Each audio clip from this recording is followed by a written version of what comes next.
Hello everyone, welcome to my blog. आज चाहिँ म बिहानै उठेर सुप्रिम कोर्ट भिजिट जाँदै थिएँ। क्या पानी परिरहेको थियो, मौसम चाहिँ चिसो थियो, तर म बिहानै नुहाएर हिँडेँ। यो चाहिँ डिस्ट्रिक्ट कोर्ट जाने बाटो। अनि बिहानै कति धेरै त्यो मिडियाहरू पनि आएर बसिसकेको रहेछ क्या। अनि हाम्रो ग्रुपहरूको साथी भेट भयो, सुप्रिम कोर्ट भिजिट गऱ्यौँ। त्यसपछि हिबिया पार्क गएँ। हिबिया पार्कमा चाहिँ यस्तो मजाले साकुरा फुलिरहेको रहेछ क्या, कस्तो आनन्द आयो।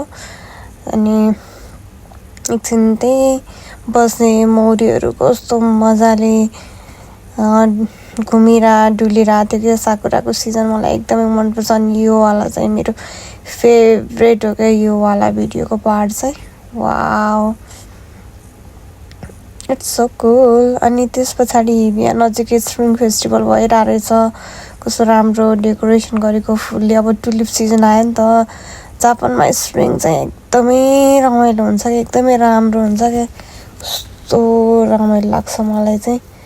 अनि अलिअलि हावा पनि चल्यो त्यस पछाडि चाहिँ, तर गर्मी कस्तो राम्रो दिन परेको थियो क्या। अनि म यस्तो त्यहीँनिर टाइम स्पेन्ड गरेँ, फोटो भिडियोहरू खिचेँ। अनि कस्तो रमाइलो थियो मान्छेहरू त्यहाँ।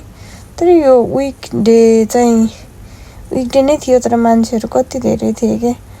अनि अल आर इन्जोइङ।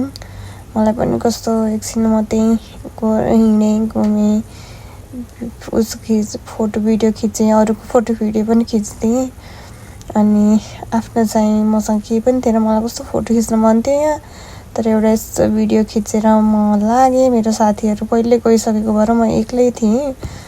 अनि मलाई अब भोक लाग्यो भनेर कहाँ जाने भन्दा म यसो गिन्जा एरियातिर गएँ। यो गिन्जाको कोभान कस्तो राम्रो लाग्छ कि मलाई यो। अनि यो एरिया एकदमै मनपर्छ मलाई। सुरुमा आउने बित्तिकै यहाँ बसेको भएर होला। दिनहरू कस्तो राम्रो थियो क्या, एकदम मजाको। अनि साकुरा, सेतो पिङ्क साकुराहरू फुलिरहेछ क्या जताततै।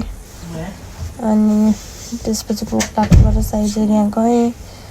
अनि एकछिन खाएर साइजेरियामा म हिजोको बाटो हुँदै सिम्बासी ट्रेनमा आएँ। त्यसपछि हेर्दै डुल्दै चिहार्दै त्यस पछाडि म आफ्नो घरतिर जान लागेँ। के गरेर रमाइलो गरिरहेछ यहाँ। अनि बाटोमा यस्तो एउटा खैरीले फेरि के बजाउँदो रहेछ, ड्याङडुङ। यसो यो परिवारको कस्तो राम्रो जोडी देखेर एउटा भिडियो पनि खिचेँ स्टेसनमा। त्यस पछाडि म लागेँ आफ्नै घर। By by.